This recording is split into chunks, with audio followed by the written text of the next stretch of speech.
Assalamualaikum warahmatullahi wabarakatuh. Anak-anakku yang tersayang, bagaimana kabarnya? Alhamdulillah kalau dalam keadaan sehat walafiat. Tetapi jangan lupa tetap patuhi protokol kesehatan. Kalau tidak ada keperluan yang penting juga tetap stay at home, oke? Oke dong. Selanjutnya, Bu Guru di sini akan menjelaskan materi tematik.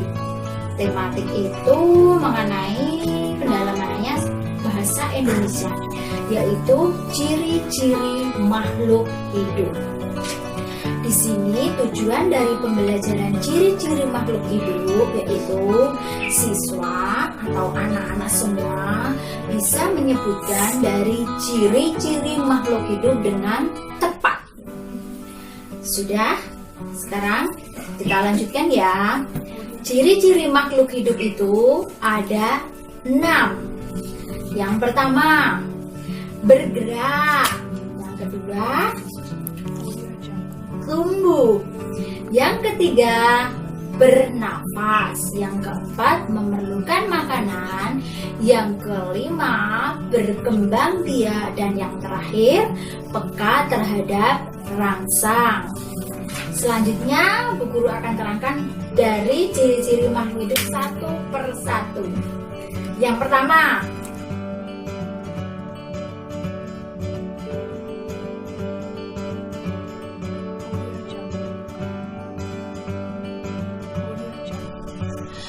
selanjutnya manusia. Manusia itu bergerak menggunakan kaki, berpindah dari rumah ke sini, terus ke sekolah. Nah, itu kita menggunakan kaki. Selanjutnya ada hewan yang larinya kencang, yaitu kuda. Nah, kuda itu bergerak menggunakan kaki.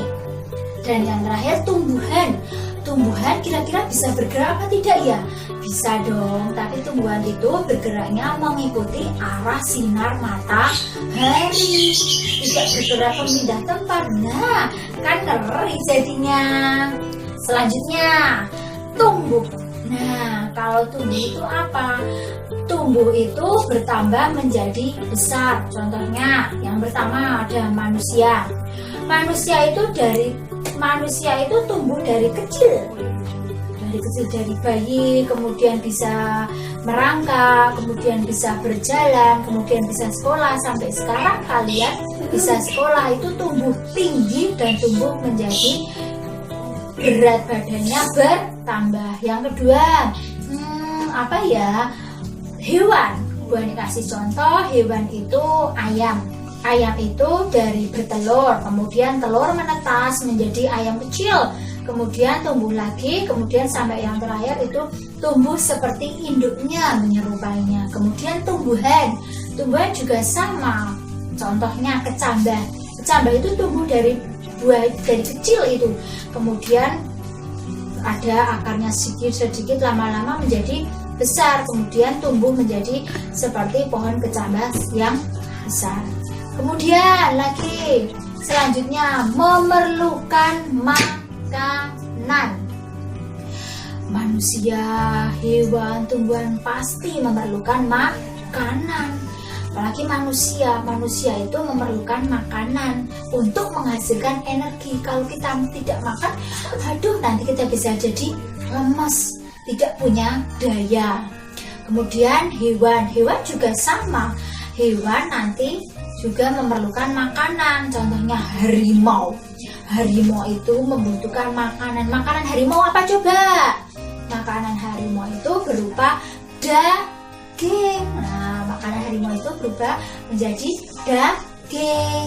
Kemudian yang terakhir, tumbuhan.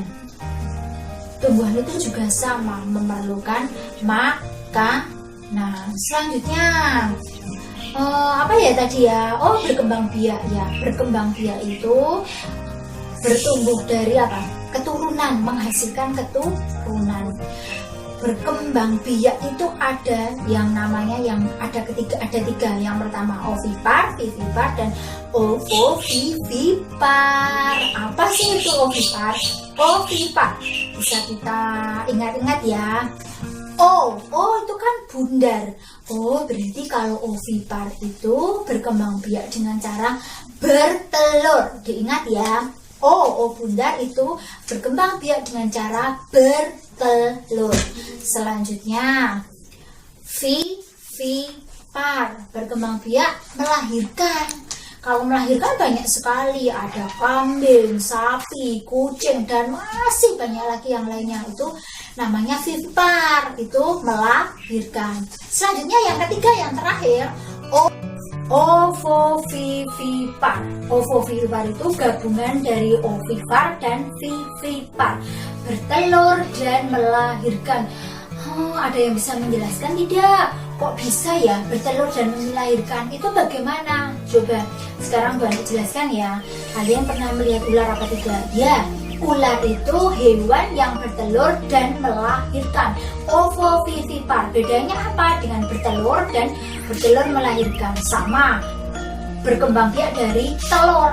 Ovovivipar itu berkembang biak dari bertelur, tapi bedanya kalau ovovivipar itu telurnya tidak pakai dierami, tapi kalau bertelur itu dierami seperti ayam itu dierami biar keluar anaknya. Tapi kalau ovovivipar itu keluar telur ya sudah, dikasihkan di suatu tempat, biasanya ditimbun oleh tanah, kemudian sudah ditinggal sama induknya, tidak harus dierami. Bahasa Jawanya ora usah ditunggomi. Itu ovovivipar. Yang terakhir, ciri-ciri makhluk hidup dari yang terakhir tadi yang nomor 6 yaitu peka terhadap rangsang. Mudah sekali kalau ini peka terhadap rangsang. Contohnya sekarang yang pertama, manusia. Peka terhadap rangsang itu menanggapi rangsang manusia. Kalian punya mata. Mata itu kan bisa menanggapi rangsang itu dengan cahaya. Kalau telinga itu bisa menanggapi rangsang dengan suara, kita mendengarkan itu. Nah ini telinga. Kemudian selanjutnya yaitu hewan. Contohnya apa ya? Siput. Siput itu kalau disentuh cangkangnya nanti akan langsung masuk kepalanya beserta badannya ke dalam cangkang itu. Nah itu kalau hewan menanggapi rangsangnya. Sekarang yang terakhir, apa ya kalau yang terakhir? Tumbuhan. Bagaimana sih tumbuhan menanggapi rangsangnya itu? Nah kalau tumbuhan menanggapi rangsangnya itu contohnya putri malu. Sama kalau tumbuhan itu putri malu kita sentuh gitu, nah itu akan apa? Putri langsung mengaturkan daunnya. Nah itu ya anak-anak ya, ciri-ciri dari makhluk hidup itu ada beberapa. Bu Ani ulangi lagi kesimpulan dari ciri-ciri makhluk hidup itu. Yang pertama tadi bernafas, bergerak, berkembang biak, tumbuh, peka terhadap rangsang, dan memerlukan makanan. Sekarang setelah nanti video pembelajaran, silakan nanti kalian mengerjakan tugas dari ibu guru yang sudah di-share di grup WhatsApp ya. Sekian dan terima kasih penjelasan dari ibu guru. Apabila ada kata-kata yang kurang berkenan, ibu guru mohon maaf. Wassalamualaikum warahmatullahi wabarakatuh. Tetap semangat ya anak-anak. Oke.